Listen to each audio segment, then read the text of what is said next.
Hey Douglas, so nice to have you here on Cryptophobia. Welcome.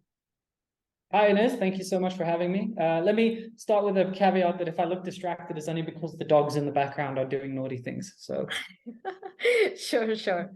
Yeah, so usually I just start asking my guests to talk a little bit about themselves, how they got into blockchain. So I would love to hear your story. sure. I actually have a background in the music industry. So I studied music in the UK. I worked as a music producer for close to a decade in Amazing. both the UK and South Africa. And I worked not just as a producer, but I worked in the background as well, sort of helped with artist management, contract negotiation, that kind of thing. So I always had an interest in what can I say, what happens behind the curtain of the creative Mm-hmm. industries. Mm-hmm. And it was in 2018, 2019, where I started delving into the blockchain industries and started sort of seeing how the value of the creative economy could be translated to blockchain. It could be facilitated by blockchain on a much greater scale. So through that lens of the music industry and creative economy and the value of creative content, I started looking at blockchain, and that's when I naturally got introduced to NFTs and how they facilitated sort of the transfer of creative value. And through that lens, I became obsessed very quickly. And from 2018, 2019 side, I started taking it way more seriously. And fast forward to 2021, I started taking on my first clients for consultancy. Most people in the blockchain space in my network all started off as consultants, regurgitating information. But then I started focusing on trying to become more of a builder, trying to, add value to the space rather than just shifting the value everywhere. And then I opened ChainMosaic, which became not only a consultancy agency, but also the middleman between startups in the blockchain space and investors. So we developed that. And now we move from everything from project management to investor relations, capital fundraising. And now with the AI boom, we have, much like everybody else, started having to focus our energy on that as well because of the investor interest in AI startups. So yeah, we are pretty much a multi-trick pony. Yeah, that's amazing. Sounds also like a very creative kind of journey to get into blockchain. Similar to also when I got into it, I was DJing for Bankless DAO, and it was also the creative side that got me into blockchain. So I can totally relate to that. And that's amazing that you kept going and now you have this kind of investor relationships and validating projects. So that's really great. How did you start learning about blockchain? What do you have recommendations for someone who's listening in now also wants to learn? Especially you took the creative route, so it's also interesting to see what tools did you use? When I got into the blockchain space, I became very quickly obsessed, and it became my new addiction, which is good or bad, either way you look at it. At least it's productive. Sorry, the dogs are climbing on the couch, which is not allowed to happen. But I quickly became very obsessed, and whatever news outlet there was, I was on it. Most of my information came within my community that I was building on LinkedIn. I went from no followers and like maybe 20 connections on LinkedIn. In 6 months, I went from that to almost 4,000 followers and plus minus the same amount of connections.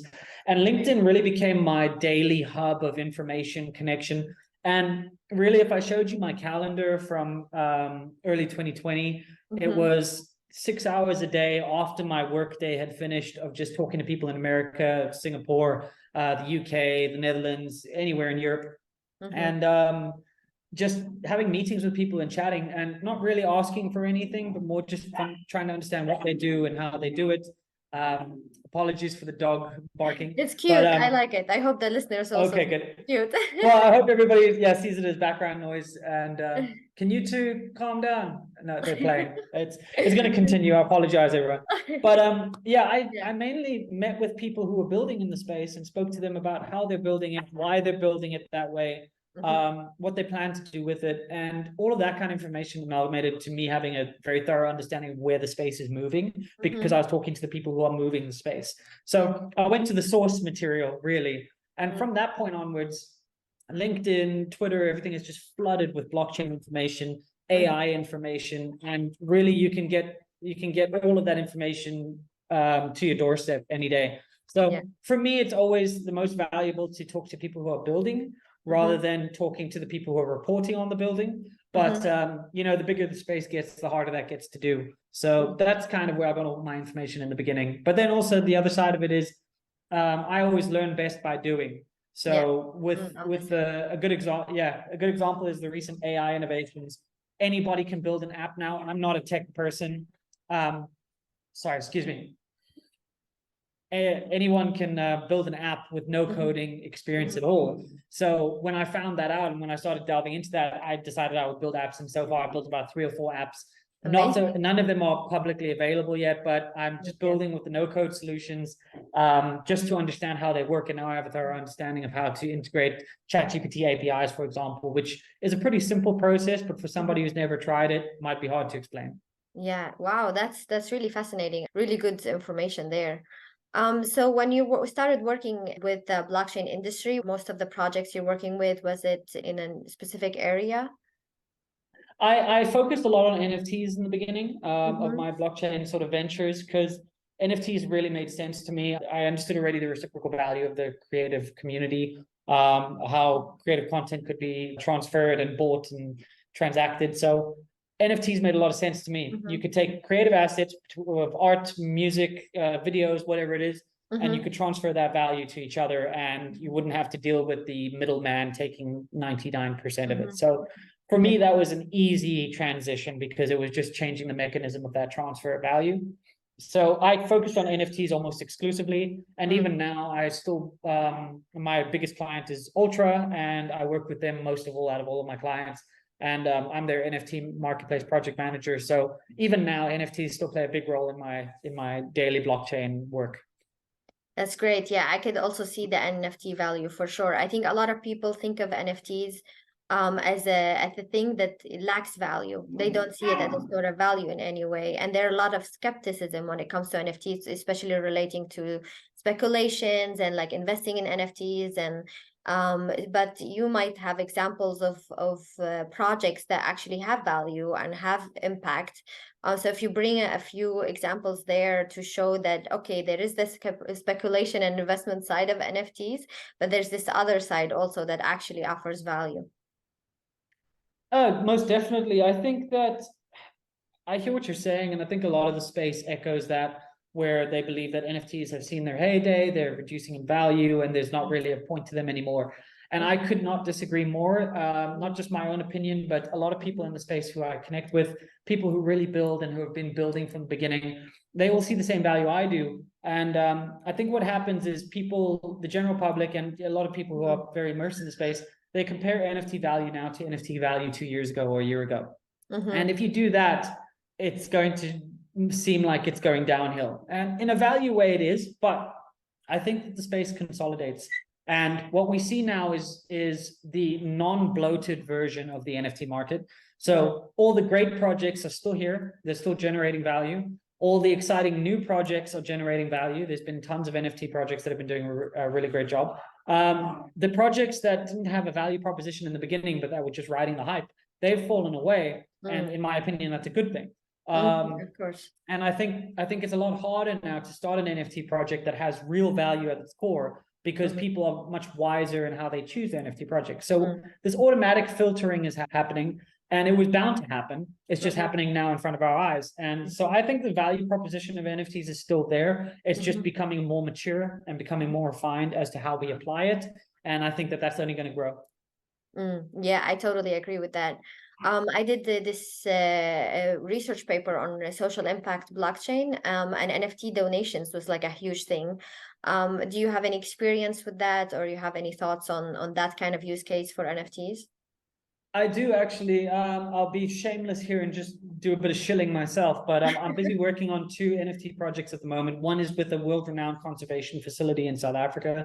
So they breed and save endangered species. And we're building an NFT collection at the moment that's going to help people to really connect with these animals on a digital level as well, but also to support the facility in their efforts to conserve these endangered species. Then the other one I'm working with is based here in Albania, and they are essentially a wide-ranging dog shelter. They're looking to expand their efforts because the situation in Albania, where I am now, and is echoed by the rescue dogs I currently have making noise in the background. The stray dog situation in Albania is heartbreaking. It's terrible. And I contacted the one of the better organizations for this. Mhm.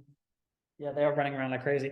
To organize an NFT project with them, which is a fantastic value generation model, and also especially with real living creatures who need attention, who need exposure. I think NFTs is a perfect value distribution mechanism for that. So those are the two use cases that I'm really focused on at the moment for NFTs. Is that have a value proposition that sort of drives forward a philanthropic issue.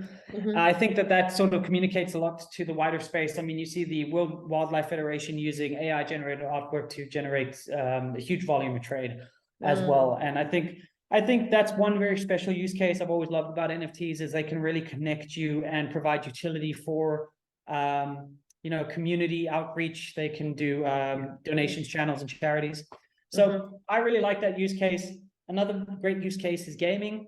Gaming industry is growing and growing, and there is some hesitation to adopt NFTs within the gaming space. But for me, it's a natural transition because right now you can buy packs in games where you spend $50 on new skins or whatever, and then you have them. You can't trade them or whatever. So to be able to trade those skins or those weapons again in most games and make a profit off of it or make a value off of it, I think it's a perfect use case for gaming. And I'm in the gaming industry through Ultra, so we're always exploring ways that that's going to develop in the near future. Yeah, there are so many applications of NFTs, and it's hard for someone who has never dealt with the blockchain space to understand it, but it does make sense. The longer you spend time with it, the more it makes a lot of sense, because NFTs can be used, as you say, in the gaming to play to earn and the game assets, and then they could be used in arts and creative industry like music and all those things. They could be used as tickets to get into a community, to get through events, to get exclusive things like hopes, for example, like proof of attendance protocol is the type of NFTs that is given for attendees of certain events, that also gives them access to other things in the future. So there's so much in the NFT space, and it's maturing as well. It's early technology, and usually the innovation in the beginning starts off with people trying to get money fast, and then slowly it grows out of that phase and starts making more sense. The other side of the NFT discussion is that NFTs are evolving in many practical ways now as well. There's new contracts that are deployed for conglomerating your NFTs into one NFT that share different utilities across projects. Another one is the fact that there's a big volume surge in ordinals now, which for anybody who doesn't know are essentially NFTs on the Bitcoin chain. But more specifically, it's inscribing Satoshis, which are the denomination of Bitcoin, inscribing Satoshis with these, external, with images, with artwork, with writings, messages, whatever it is, to sort of add extra value to that Satoshi, other than it being a denomination of Bitcoin. So the volume on that is surging, and I don't know when this podcast will be released, but at the moment, it's just crossing 100 million, I believe, inscriptions. So the volume is, the argument is that it's taking volume away from the traditional, Ethereum-based NFT market, which up till now has been the juggernaut. Right. And now we have an ordinals collection in Bitcoin Frogs, which just flipped the volume. I think it was a 24-hour volume for Yuga Labs. So it's interesting to see where the NFT space is moving. And I think the selling point for collectors is that inscribing on the Bitcoin chain is more that you inscribe the image on the Satoshi. So it's not just a storage system for image files, etc., like Ethereum is. It's also it's actually on the Satoshi itself, so it's more valid form of ownership in some way. But I think the infrastructure of the ordinals market is developing at such a rate that soon we're going to be able to deliver, if not already. I'm not 100% up to date with it, but I believe we're going to be seeing infrastructure development that utility will be able to be delivered for ordinals collections as well. So once that happens, I think we're going to see a huge shift in volume from Ethereum to Bitcoin, which, let's be honest, Ethereum has always played second fiddle to Bitcoin. And now that Bitcoin can have certain capabilities that Ethereum has, it's a no-brainer in certain sense. But yeah. That's super interesting. I didn't know much about that. So that's really interesting to see, because NFTs has been what I've seen the project mostly on Ethereum, and it has been like an Ethereum thing, very close connected. So it's nice to see that now other platforms are also offering NFTs in that way.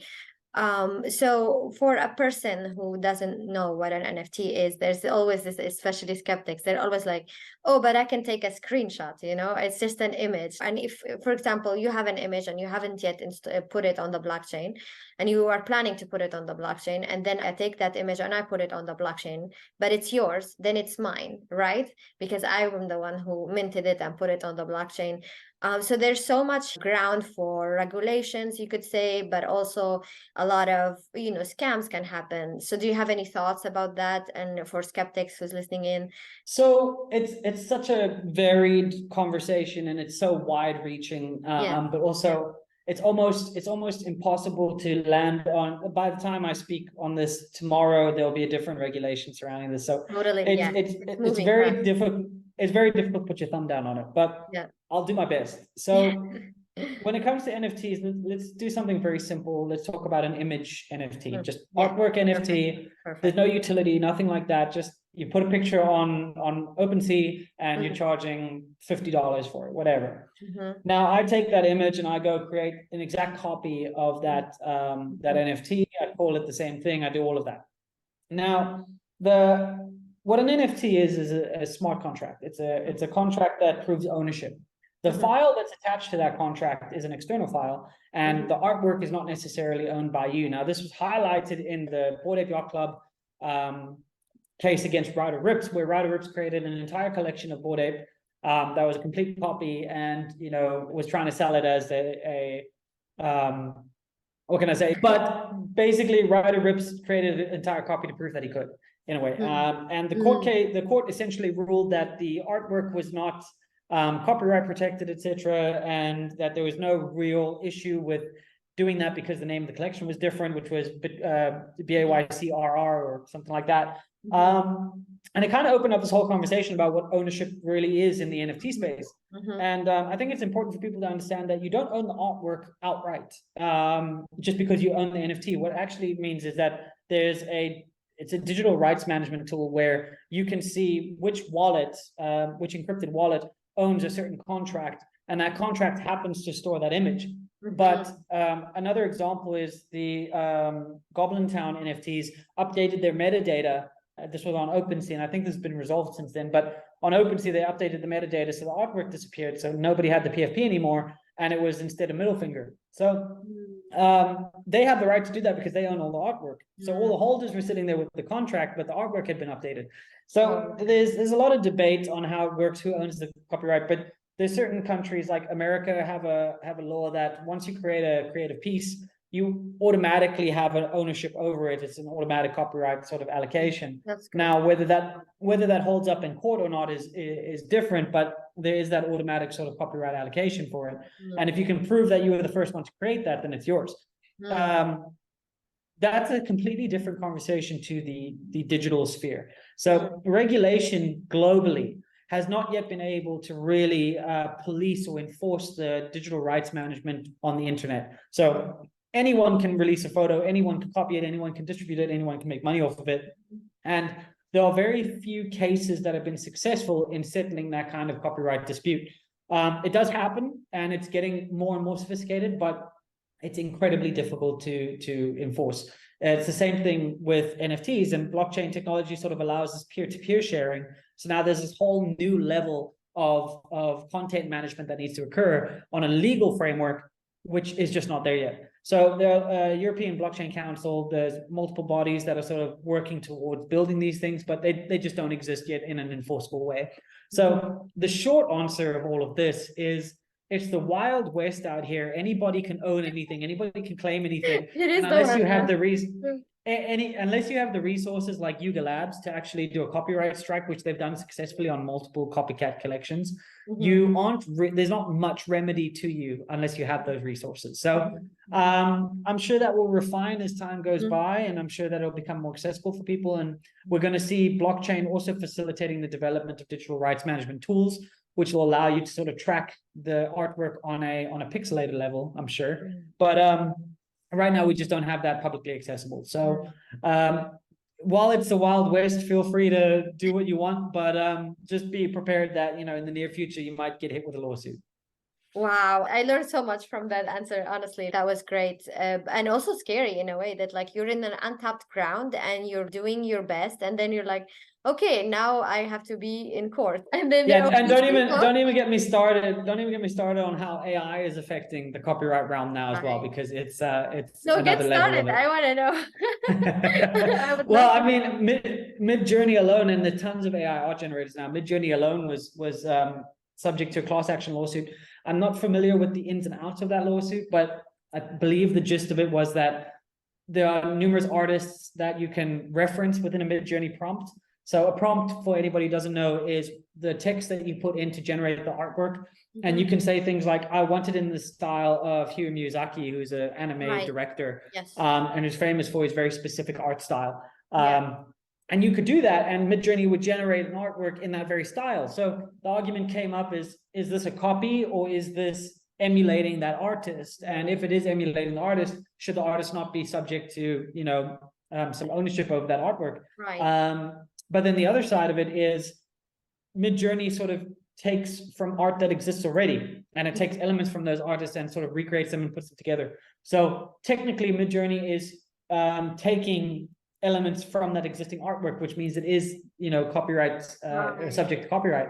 Right. But again, AI is like developing so quickly, it's so sophisticated. You can even create the exact likeness. I mean, there was that photo of the Pope wearing bling that went viral, and that's the likeness of somebody famous. And you kind of have copyright ownership over any of your likeness over on the internet, according to the ownership rules. But AI is developing so quickly, regulation can't keep up.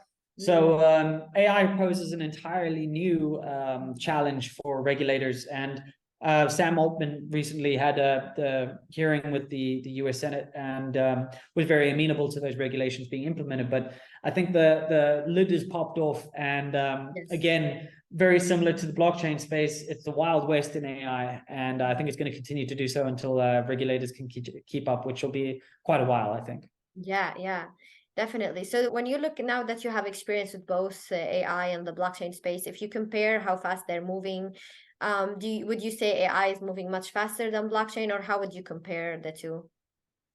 I think on an industry level, blockchain has been around for much longer than we the blockchain boom sort of happened between 2019, 2021, 2022, and we're kind of still in the midst of it to an extent. And on an industry level, blockchain has been around for a long time. AI has also been around for a long time, like, at least decades. I don't want to misspeak, but at least decades. The concept of AI and the application of AI on a basic level has been there. So what we're seeing now is AI applied in a way that you can start mixing it up with humans, right? On almost every level, on an art level, on a conversational level. AI is it hit that tipping point now where it's so advanced that it became publicly accessible, it became publicly applicable, and it's got many use cases now. So on that level, I mean, let's put it this way: there are tons of blockchain apps, there are tons of blockchain-based businesses, NFTs, etc. They were all mass adopted to a certain extent and grew very quickly. And it was the blockchain and NFT space, and Web3 in general was compared to, Internet 2.0, which was adopted at a certain degree or a certain rate, and blockchain dwarfed that. Yeah, it was insane. Now we look at OpenAI and ChatGPT, the quickest app to reach 20 million users, I think it was 20 million, something like that. Yeah. something like that. And it took like 2 weeks. So Yeah, it was insane. if you look at if you look at that alone, you can easily determine that AI is being adopted and growing way quicker than blockchain was.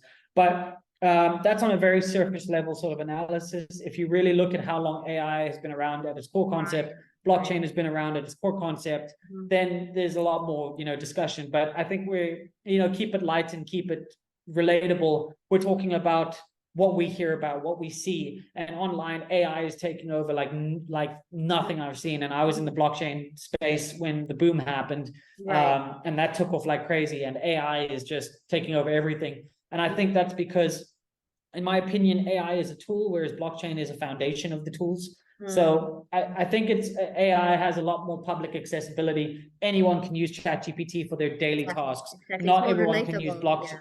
Exactly. Not everyone can use blockchain for their daily tasks. There's no need to. Not yet, yeah, even. Yeah, yeah, that's true. So when you're going through AI projects, do you have a way to validate which ones are like the real AI projects? Since whenever it's a hype, even the blockchain, it was a hype for a long time, and then it's hard to scan or clear out the noise and know what's really happening. This is why I started this podcast. I'm like, what is going on? I want to know for real. Like, I want to filter through the noise, and then I want to take the audience with me as we filter through the noise of blockchain. But do you also experience that in the AI space? Well, you have to filter through the noise and basically, validate which projects are the best. I think what's really interesting from what we see in the, again, for anybody tuning in, it's ChainMosaic, which is my company. We sort of act as a middleman between these projects and investors. So it's not up to us to determine which projects will be, will have longevity. It's really up to the investor to determine whether they see value in it or not. Our job is simply to filter through that noise that you talk about and find the projects that we believe have a better chance of it, and present that to our investors. So in that, we kind of look at a lot of things beside the product. We look at the team, we look at the experience of that team, we look at the space as a whole, we look at the market for this, we look at competitors of that app that we're assessing. Yeah. So there's a lot of external factors beside the product itself that determine the longevity of the product. When looking at the product itself, I mean, I think the obvious thing to immediately look at is, does this have a daily use case? Is it something that's applicable, or is it something that's kind of fun, that we just, we use once and let go? ChatGPT is an obvious one because it assists with daily tasks every day. So if we had the opportunity to pitch ChatGPT to our investors, I think we'd all be very happy right now. But there are tons of competitors. There are tons of competitors now for ChatGPT in Bard, which is the Google released one. We've got Bing, which is now AI accessible. We've got tons of plugins that utilize ChatGPT's API. So there are projects jumping up every now and then. So what we look for really is, instead of the next ChatGPT, we look for the next something new. And we've found quite a few projects that apply AI algorithms and large language models to their product to make the entire product more efficient, more accurate, more human-like. And that's been our real core focus. I can't reveal too much because of NDAs, etc. in place, but we have quite a few projects on deck at the moment that are using AI technology and large language models and deep learning in general to make their product improve over time automatically.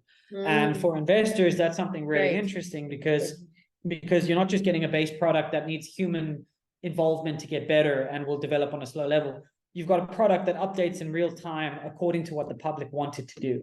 And I think that's what really excites us, is something that can evolve in real time, rather than require manpower, bandwidth, and funds in order to do so. And I think that's related to blockchain in many ways, because blockchain products can also use a program like that to also maintain and update themselves. So there's definitely an intersection there. Do you have any projects that are using both blockchain and AI? Do you see the intersection growing in any way? I think what the intersection for me is such an interesting conversation. And I actually did a post on my LinkedIn recently about this. I've got an extended network of people who build in the blockchain space, who advocate for the blockchain space. I've got influencers, I've got whatever it is. Yeah. And what I started seeing a few months ago with the rise of ChatGPT and AI becoming a discussion, in my network alone, which again, we're primarily blockchain, and I myself is primarily blockchain. I had no interest in AI on a practical level until ChatGPT came out. I have no problem admitting that, and I have no problem admitting I'm no expert on AI or anything, but I'm interested in AI for the same reasons I was interested in blockchain blockchain technology. Innovation. And that's it. And my community of connections is filled with people who value innovation and who are interested by the latest technical updates. Yes. So I saw a lot of people, influencers, especially in my LinkedIn community, who were against people updating their LinkedIn to AI, interested and taking on. And I did a post about it, which I said, I don't know what the pettiness is about. The same reason we love blockchain, the same reason we love AI. It's innovative, it's exciting, and it's changing the way we do things online. It ticks all the same boxes. So naturally, my community is going to gravitate towards AI. Naturally, I'm going to gravitate towards AI. And I don't see a problem with that. The more innovators we have in the space, the better the space is. That's how I see it. Absolutely. so for me, the intersection is a really interesting idea, because I see a lot of people who were building blockchain products now building AI products, myself included. I think it's a natural move, and that's why a lot of the projects we deal with, they might not have under a blockchain foundation, but the people who are building it do. The people who are building the new AI applications have a background in blockchain. Not all of them, mine, but they do, because the interest is the same. So a lot of our projects have teammates or builders who have used blockchain technology traditionally to now use as a foundation for their AI apps. And I don't see a problem with that. And it's, you know, again, most of the innovation is coming from the same people. So yeah, definitely an intersection there. I personally encourage that intersection. I think it should happen more. I think that AI is accessible on a public level that blockchain isn't, but the people who are building in blockchain are also building in AI. And I think it's a one big happy family, and I don't know why everybody's throwing a fit about it. Absolutely. I've been talking with a guest also previously, and he's working with AI, fashion, and metaverse. So basically using AI for designers to make it easier for them to design fashion for the metaverse. And I'm like, whoa, you're like intersecting everything. And that's amazing to see people innovating in that space and really gets creative.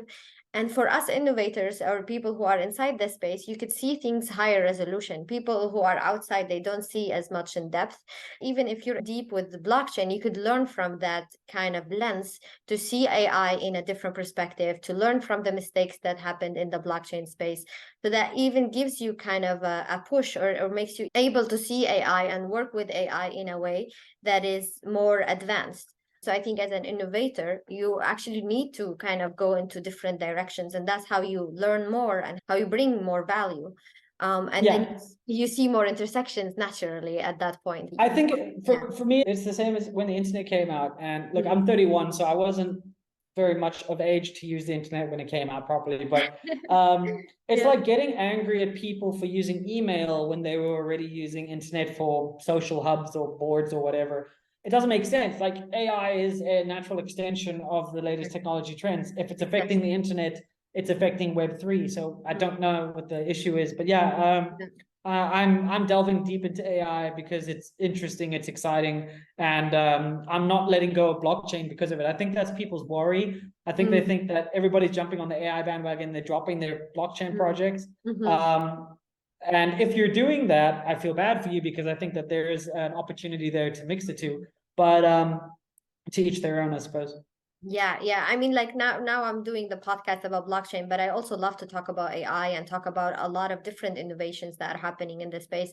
I think it's all relevant. Like, okay, now if on the podcast, please don't talk about AI. Like, no, why? Yeah.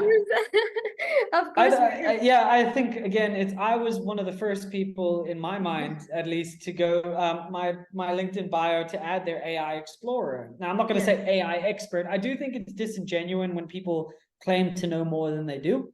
I am simply somebody who is obsessed with it and studies a lot on it, but I'd never call myself an expert. I try not to do so in the blockchain space either, because there's always someone smarter than you.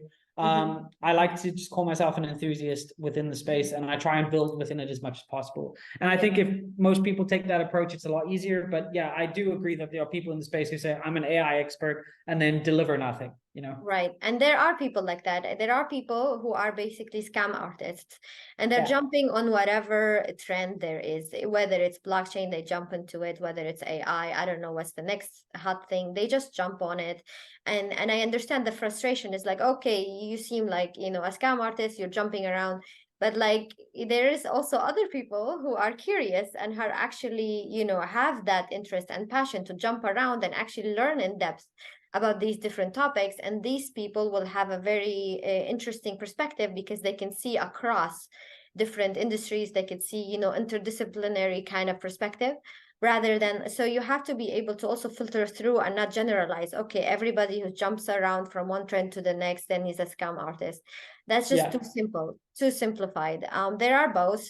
Use your brain and critical thinking to manage to filter through. I think honestly, what separates we'll call them the bad actors, because not every bad actor is a scammer. Some of them just like to regurgitate. But I think the thing that differentiates them is not something you can notice immediately, but it's the work.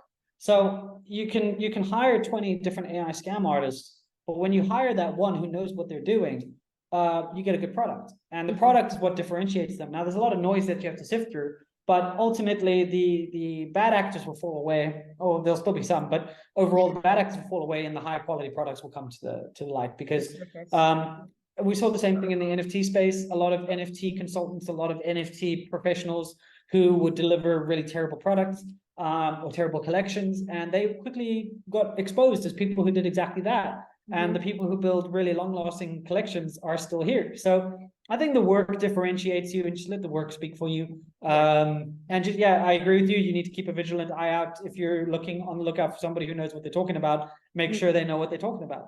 Exactly. Use your critical thinking and don't trust immediately. That's also like being a skeptic is good to a certain degree. But the rejection and canceling people just based on like very simplified idea is usually not the mature way to handle things. I agree with you. Yeah. Well, it's been really great. Usually I end also asking like a couple of questions. If we go back to the blockchain space, you feel free to also include the AI projects as well.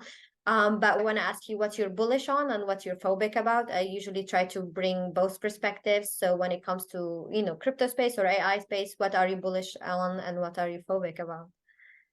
I won't mention specific projects because I try and avoid sort of shilling projects on. Like, I'm excited about the projects I'm working on, but I've already shilled those. And I'm not claiming that those will make anybody rich. They're just projects I'm excited about. But I'll talk on an industry level more. I think the main industries I'm bullish on for NFTs, for example, is music. I'm very bullish on the music industry for NFTs. I think it's a really cool value proposition for an industry that really needs an upgrade on an ownership level as well. Absolutely. So I'm really bullish on the music industry and NFTs. When it comes to blockchain application, any industry that requires transparency, any industry that requires a more transparent supply chain, the coffee industry is a great one. Real estate for blockchain fractional ownership is an exciting one. So I'm very bullish on those. When it comes to the AI industries, there's marketing, there's banking and finance, there's healthcare, transportation. The list goes on and on. Education. I think that I'm very bullish on AI's application within multiple industries. And mainly, I'll say this to anybody listening, I'm bullish on people building with AI.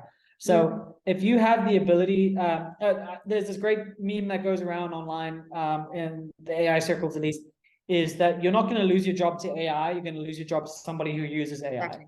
So my suggestion to anybody listening is become familiar with large language models. Build your first app using the ChatGPT API. It took me an hour on my holiday to build a chatbot, and I've never coded in my life. Wow, so, that's amazing. Yeah, that's great. We were recently in Greece on holiday, and it was the first holiday I've taken in 2 years because I'm a workaholic. But the one morning I woke up, and instead of having a cup of coffee and enjoying the sunrise, it was 5 a.m. and I woke up and I wanted to build my first chatbot using wow, very committed to the AI situation.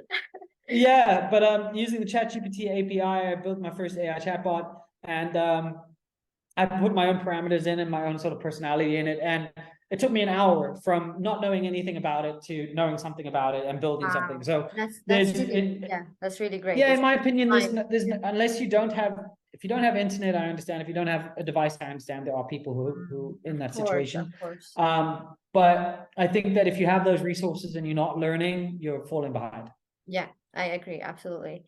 And is there anything on industry level or in general that you're phobic about that you think we should bring attention to and be careful dealing with? It's a tough one. It's not that I'm phobic about anything. I think everything has its place. I worry about, there's this new trend happening at the moment, and I'm neutral about this trend. If people have their own choice, I never want to tell anybody what to do, but I do see this new trend with crypto influencers. There's a lot of meme coins going around. Look, I think that some meme coins can make you money. I think they're exciting to gamble on, but it's a gamble. They're fully gambles. And if anybody tells you differently, they are just trying to push up that gamble. But there's a new trend going around of shilling meme coins that were created 10 seconds ago, and then they pump up high and then they go down. And it's not pump and dump. And that's not a new trend, but it's taking off again now. It's meme coin season. So my advice to anybody listening is be careful of what you put your money behind, and never put money in that you're not willing to lose. Because at the end of the day, it is a gamble. There's never a sure thing in this space. So I'm not phobic about it, but I'm just, because I take part. I put $10, $20 here and there in a meme coin, see what happens. I've sometimes hit it well. I've sometimes missed it completely. Yeah, it doesn't matter. that's just But like I'm aware it's a gamble. Yeah, I'm aware it's a gamble. So I just want there to be more awareness of the fact that those projects are not long term. Those projects are 90% of the time going to fail, and you're going to lose money. The outcome, it's your choice. Make your choice as you want to, but I always try and advise against those kinds of investments. Yeah, that makes sense. I think you answered it very well. So yeah, I see now we're also coming to an end. So maybe if you have any final remarks, where people can find you, all that stuff. Sure. I primarily am busiest on LinkedIn and Twitter. So if you want to find me on LinkedIn, it's Douglas Eriksen. If you want to find me on Twitter, it's @future_mosaic. So feel free to follow me on those two platforms. I have Instagram and stuff, but that's really just personal stuff, not really important. And then if you want to find my company, it's ChainMosaic.io. If you want to find Ultra, it's Ultra.io. And keep an eye out for the multiple NFT and ordinals projects that I'm working on at the moment, as well as an AI app that is going to be released in the coming months. So yeah, feel free to follow me on all those platforms, and I look forward to chatting to you. No, awesome. That's great. Well, I enjoyed this episode. I learned a lot. I'm sure the listeners have learned a lot as well. So yeah, let's keep in touch, and maybe soon you will be here again. Thank you so much, Inez. I appreciate you having me. And if I said anything incorrectly, please feel free to correct me in the comments. I have no problem with correcting myself. No, of course. Sounds great. Cool. Thank you so much, Inez. Have a great day. You too.